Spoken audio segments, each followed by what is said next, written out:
आज हम पुनः एक नए वीडियो के साथ उपस्थित हुए हैं।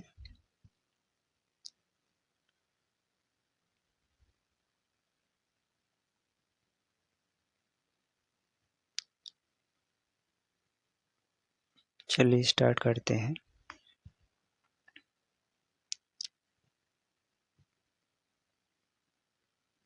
आज का टॉपिक है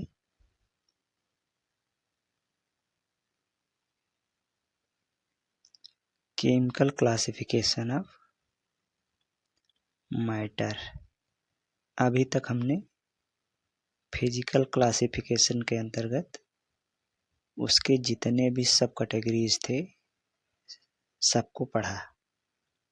आज हम देखेंगे केमिकल क्लासिफिकेशन ऑफ मैटर अर्थात द्रव्य का रासायनिक वर्गीकरण। ठीक, तो चूंकि हमने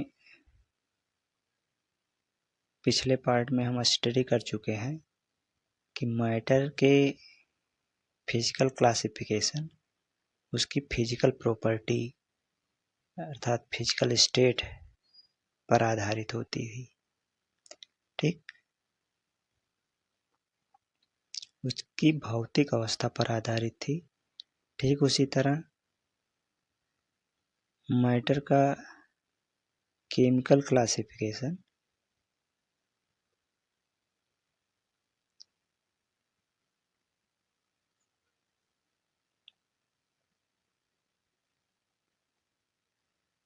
उसकी केमिकल कंपोजिशन पर आधारित है।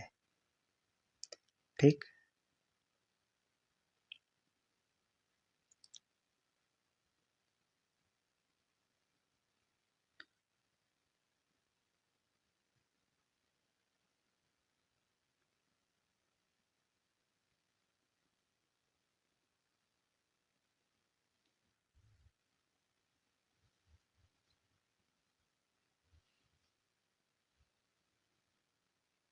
तो केमिकल कंपोजिशन के आधार पर मैटर को दो सब कैटेगरीज में क्लासिफाइड किया गया है। ठीक, कितनी? दो।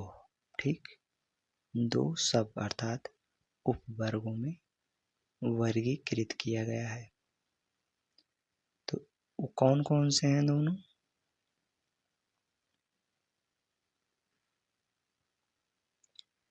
यहाँ फर्स्ट है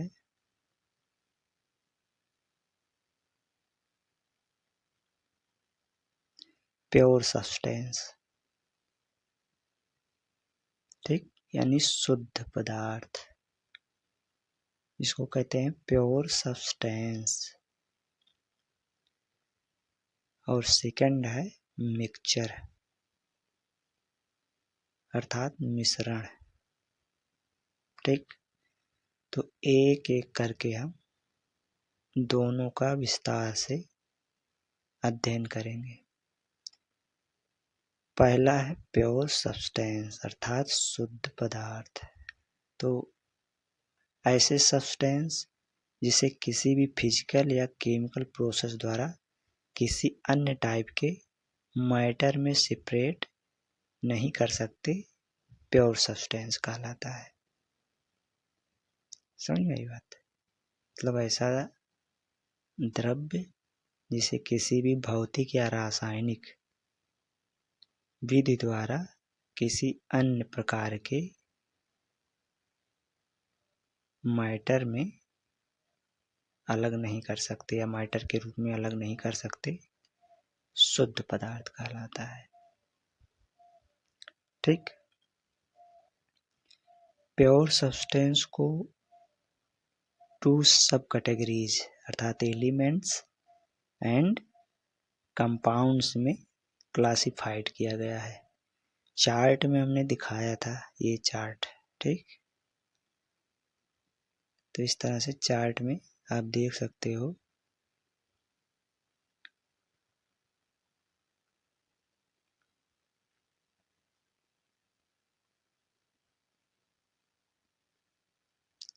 ठीक, एलिमेंट्स एंड कंपाउंड्स में क्लासिफाइड किया गया है।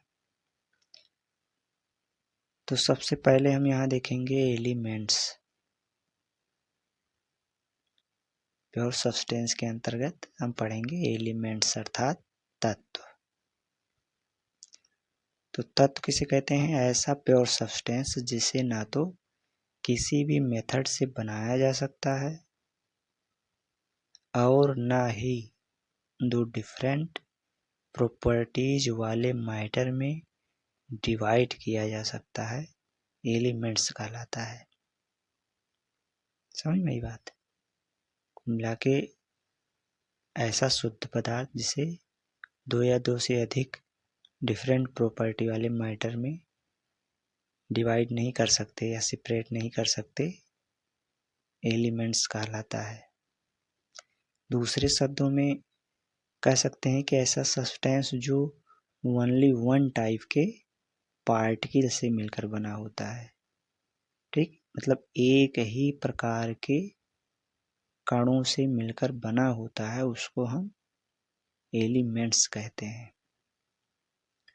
एक ही प्रकार के पार्टिकल अर्थात एक ही प्रकार के एटम से मिलकर बना होता है कोई भी एलिमेंट्स। एलिमेंट्स किससे मिलकर बने होते हैं? एटम से। ठीक, एक ही प्रकार के, वो भी एक ही प्रकार के एटम्स उसमें पाए जाते हैं। एग्जाम्पल्स ले लेते हैं, जैसे लिथियम, सोडियम, पोटेशियम, ऑक्सीजन आदि कुछ भी ले लो। बहुत सारे 118 एलिमेंट्स अब तक ज्ञात हैं, आप कुछ भी एग्जाम्पल में लिख सकते हो। ठीक,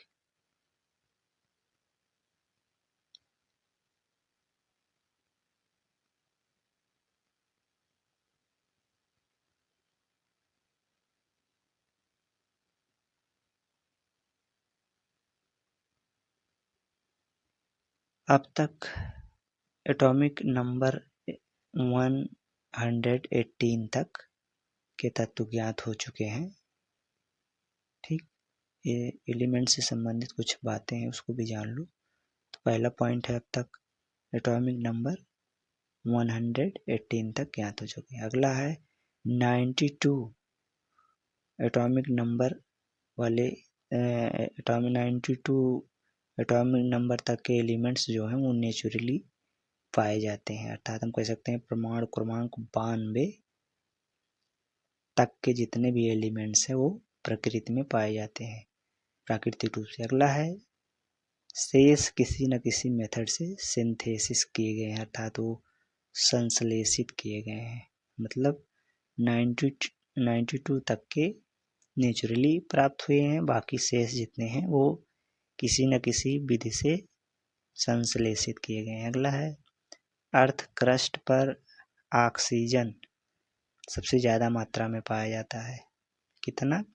46.2%, अर्थात भूपर्पटी पर ऑक्सीजन सबसे ज़्यादा मात्रा में पाए जाने वाला एलिमेंट्स है।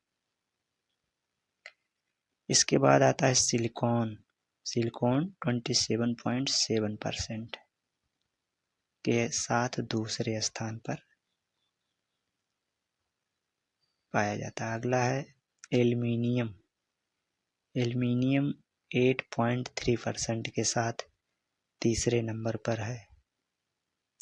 ठीक, इसके बाद शेष जितने बचते हैं वो सभी बहुत थोड़े थोड़े अमाउंट में पाए जाते हैं।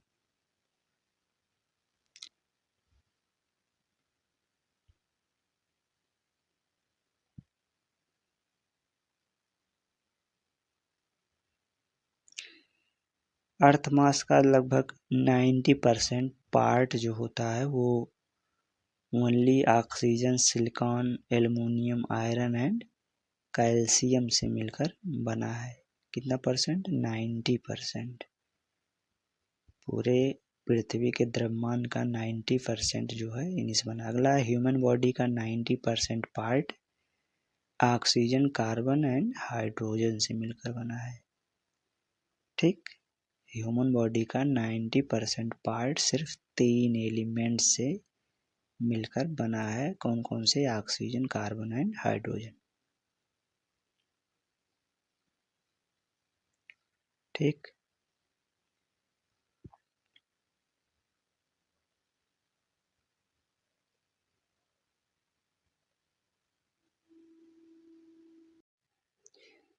आगे है टाइप्स ऑफ एलिमेंट्स, अर्थात तत्वों के प्रकार। अभी तक हमने पढ़ा तत्व क्या है, फिर हम पढ़ेंगे तत्वों के प्रकार। तो तत्वों को मुख्यतः प्राप्ति मतलब इनके गुणों के आधार पर 3 कैटेगरी में डिवाइड किया गया है, metals, non metals and metalloids. ठीक, ये 3 कैटेगरियां हैं जो इनके गुणों के आधार पर क्लासिफाइड की गई हैं, धातु, अधातु और उपधातु, यानी मेटल्स मतलब। तो इसमें पहला हम देखते हैं मेटल्स, अर्थात धातु। तो धातु कहते किसे हैं, ऐसे एलिमेंट्स जो इलेक्ट्रॉन रिलीज करके पॉजिटिव आयन बनाते हैं, मेटल्स कहलाते हैं। ठीक, ऐसे तत्व जो इलेक्ट्रॉन त्याग करके धन आयन अर्थात पॉजिटिव आयन बनाते हैं, मेटल्स कहलाते हैं अर्थात धातु कहलाते हैं। एग्जाम्पल के तौर पर हम देखें तो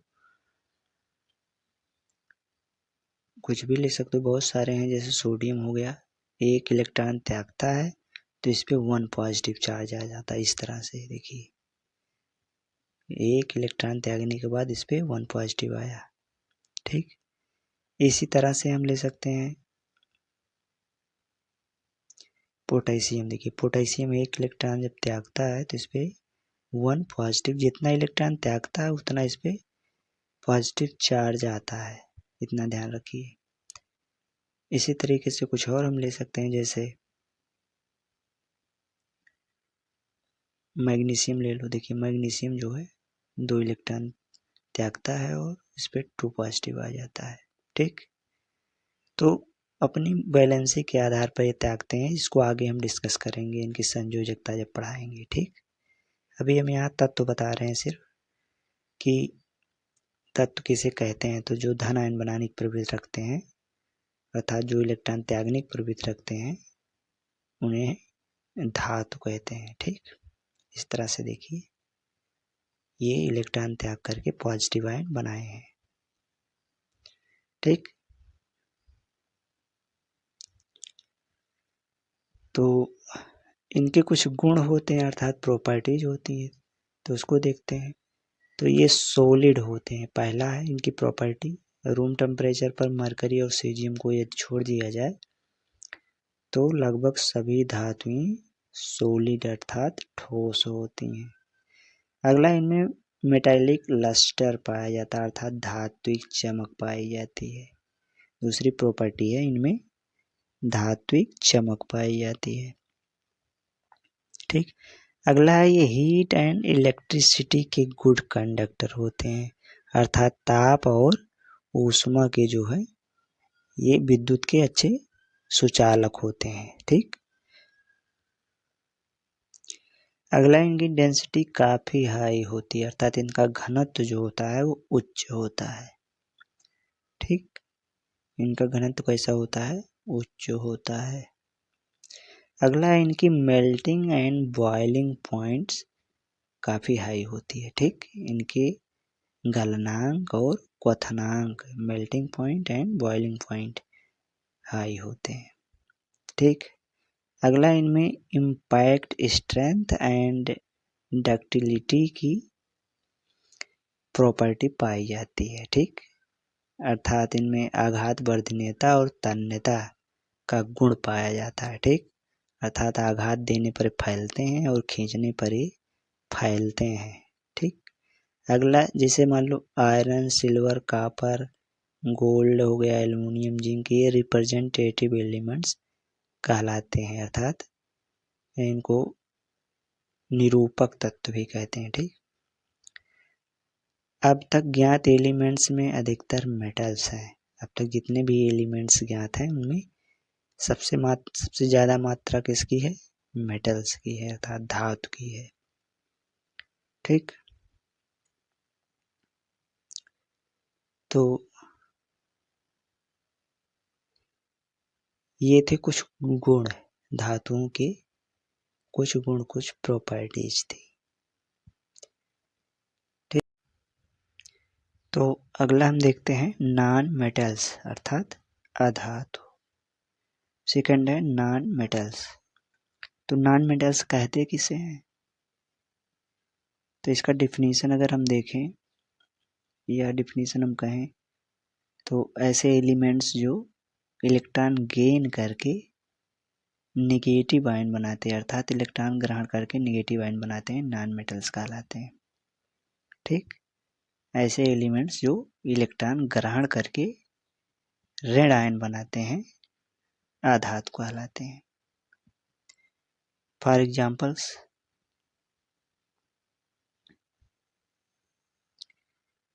तो एग्जाम्पल के तौर पर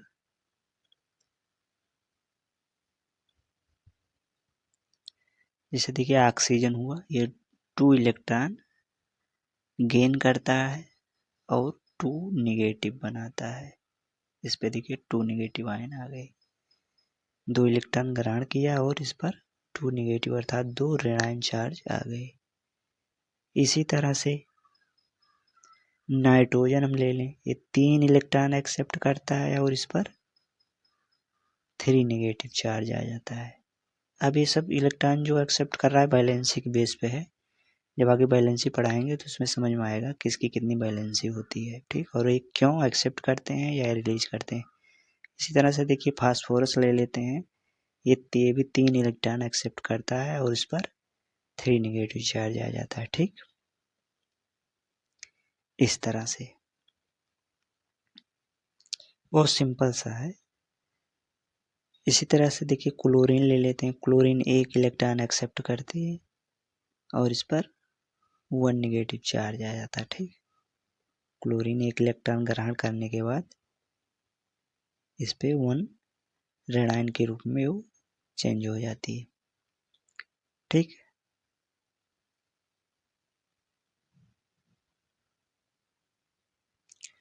आगे देखें इसकी भी कुछ प्रॉपर्टी है, तो प्रॉपर्टीज में हम 1 बाई 1 करके देखते हैं। ए मेटल से ठीक अपोजिट होता है।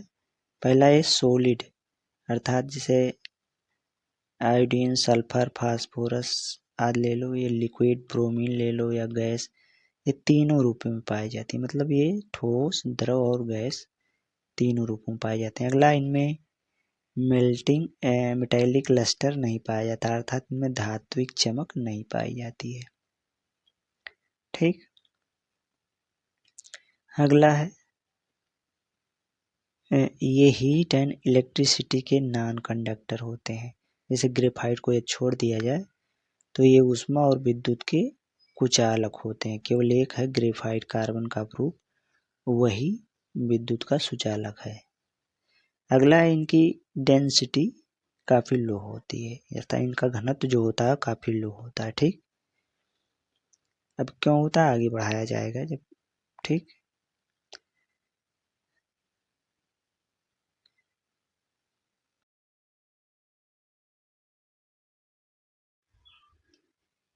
आगे हम देखते हैं उपधातु अर्थात मेटेलॉइड्स। तो मेटेलॉइड्स किसे कहते हैं? तो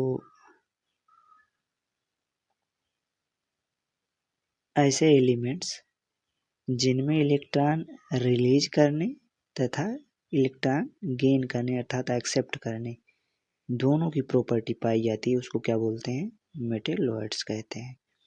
अर्थात इस सिचुएशन के हिसाब से इलेक्ट्रॉन एक्सेप्ट भी करते हैं और रिलीज भी करते हैं। मतलब अपने से वीक मेटल के संपर्क में आएंगे तो ये इलेक्ट्रॉन को रिलीज करेंगे और अपने से स्ट्रांग मेटल के संपर्क में आएंगे तो इलेक्ट्रॉन को एक्सेप्ट करेंगे।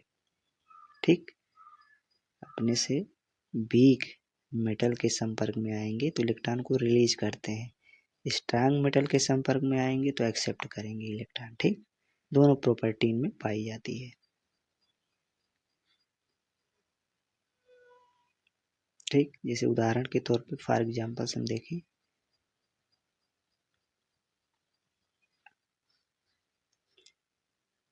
जैसे देखिए कुछ हैं, इनकी संख्या सीमित है,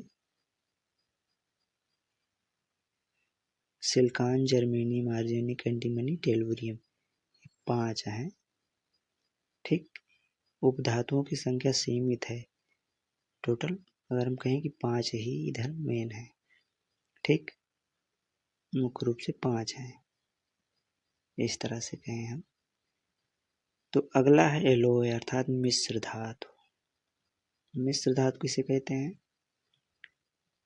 तो 2 or more than 2 metals and non metals का मिक्सचर जो होता है, जिसमें मेटालिक प्रॉपर्टी पाई जाती है खास तौर से, उसको हम मिश्र धातु अर्थात एलॉय कहते हैं। वो सिंपल सा है।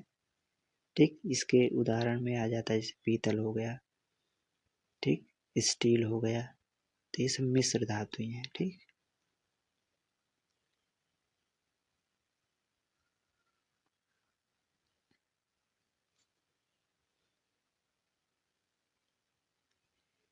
ठीक।